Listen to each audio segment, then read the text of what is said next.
Welcome to my channel. Like ಮಾಡಿ, share ಮಾಡಿ, subscribe ಮಾಡಿ.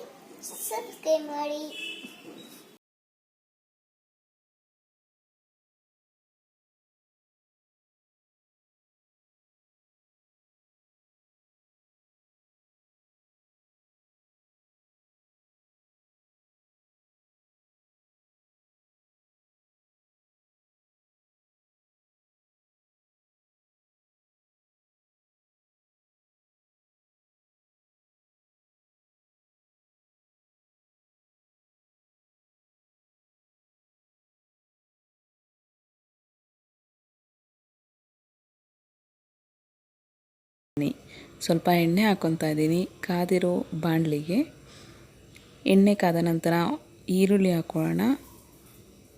ಚೆನ್ನಾಗಿ ಈರುಳ್ಳಿನ ಎಣ್ಣೆಯಲ್ಲಿ ಬಾಡಿಸ್ಕೊಳ್ಳೋಣ.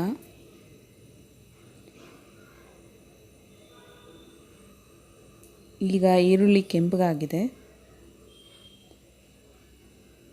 ಇವಾಗ ಕಟ್ ಮಾಡ್ಕೊಂಡಿರುವಂಥ ಬೀನ್ಸ್ ಹಾಕ್ಕೊತಾ ಇದ್ದೀವಿ.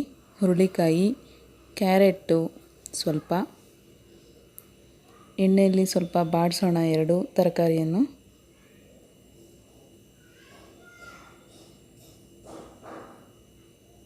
ಸ್ವಲ್ಪ ಎಣ್ಣೆನಲ್ಲೇ ಫ್ರೈ ಮಾಡಬೇಕು ಎಲ್ಲ ತರಕಾರಿನೂ. ಈಗ ಸ್ವಲ್ಪ ಉಪ್ಪು ಹಾಕ್ಕೊತಾ ಇದ್ದೀವಿ.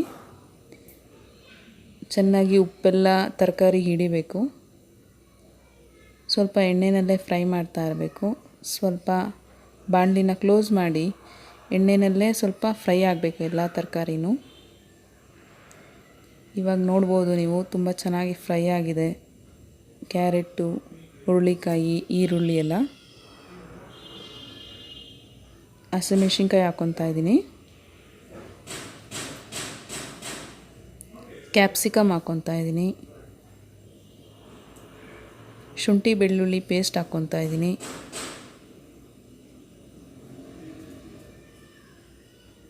ಈಗ ಇದನ್ನೆಲ್ಲ ಚೆನ್ನಾಗಿ ಮಿಕ್ಸ್ ಮಾಡಬೇಕು.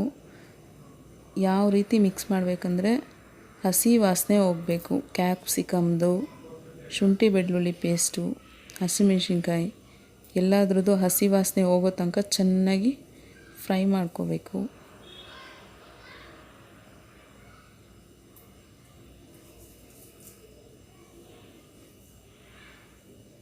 ಸ್ವಲ್ಪ ಬಾಣಲಿನ ಕ್ಲೋಸ್ ಮಾಡಿ 1-2 ನಿಮಿಷಗಳ ಕಾಲ ಆದಮೇಲೆ ಓಪನ್ ಮಾಡಿದಾಗ ಈ ಥರ ಇರುತ್ತೆ ನೋಡಿ.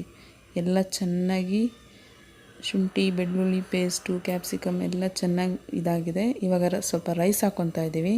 ರೈಸು ಮೊದಲೇ ಮಾಡಿಟ್ಕೊಂಡಿರಬೇಕು. ರೈಸ್ ಹಾಕ್ಕೊಳ್ಳೋಣ.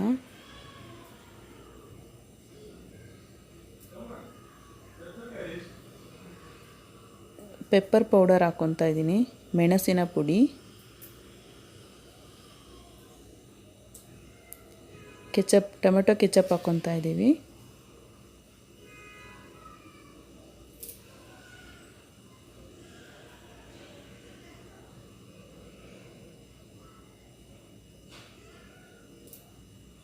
ಸೋಯಾ ಸಾಸ್ ಹಾಕ್ಕೊತಾ ಇದ್ದೀವಿ.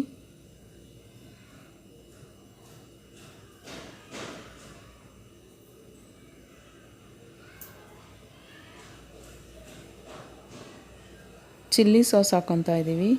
ಚಿಲ್ಲಿ ಸಾಸಲ್ಲಿ 2 ವೆರೈಟಿ ಬರುತ್ತೆ. ರೆಡ್ ಚಿಲ್ಲಿ ಸಾಸು ಬರುತ್ತೆ, ಗ್ರೀನ್ ಚಿಲ್ಲಿ ಸಾಸು ಬರುತ್ತೆ. ನಾವಿಲ್ಲಿ ಗ್ರೀನ್ ಚಿಲ್ಲಿ ಸಾಸ್ ಹಾಕ್ಕೊತಾ ಇದ್ದೀವಿ.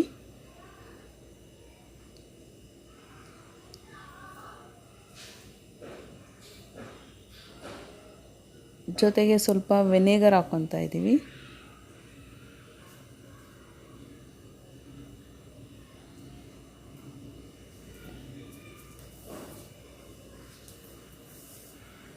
ಸ್ವಲ್ಪ ಉಪ್ಪು ಹಾಕ್ಕೊತಾ ಇದ್ದೀವಿ. ಇವಾಗ ಸಣ್ಣ ಉರಿನಲ್ಲಿ ಎಲ್ಲ ಚೆನ್ನಾಗಿ ಮಿಕ್ಸ್ ಮಾಡಬೇಕು. 1-2 ನಿಮಿಷ ಸಣ್ಣ ಉರಿನಲ್ಲೇ ಚೆನ್ನಾಗಿ ಎಲ್ಲ ಮಿಕ್ಸ್ ಮಾಡಿದಾಗ ನಿಮ್ಗೆ ಒಳ್ಳೆ ರುಚಿ ಸಿಗುತ್ತೆ. ತುಂಬ ಸಿಂಪಲ್, ತುಂಬ ಈಸಿಯಾಗಿ ಮಾಡ್ಬೋದು. ಕೆಲಸಕ್ಕೆ ಹೋಗೋರೆಲ್ಲ ಈಸಿಯಾಗಿ ಬೇಗ ಡೈಲಿ ಚಿತ್ರಾನ್ನ ಉಪ್ಪಿಟ್ಟು ತಿನ್ನೋ ಬದಲು ಇದು ವೆರೈಟಿಯಾಗಿರುತ್ತೆ. ಫ್ರೈಡ್ ರೈಸ್ ತುಂಬ ಚೆನ್ನಾಗಿರುತ್ತೆ.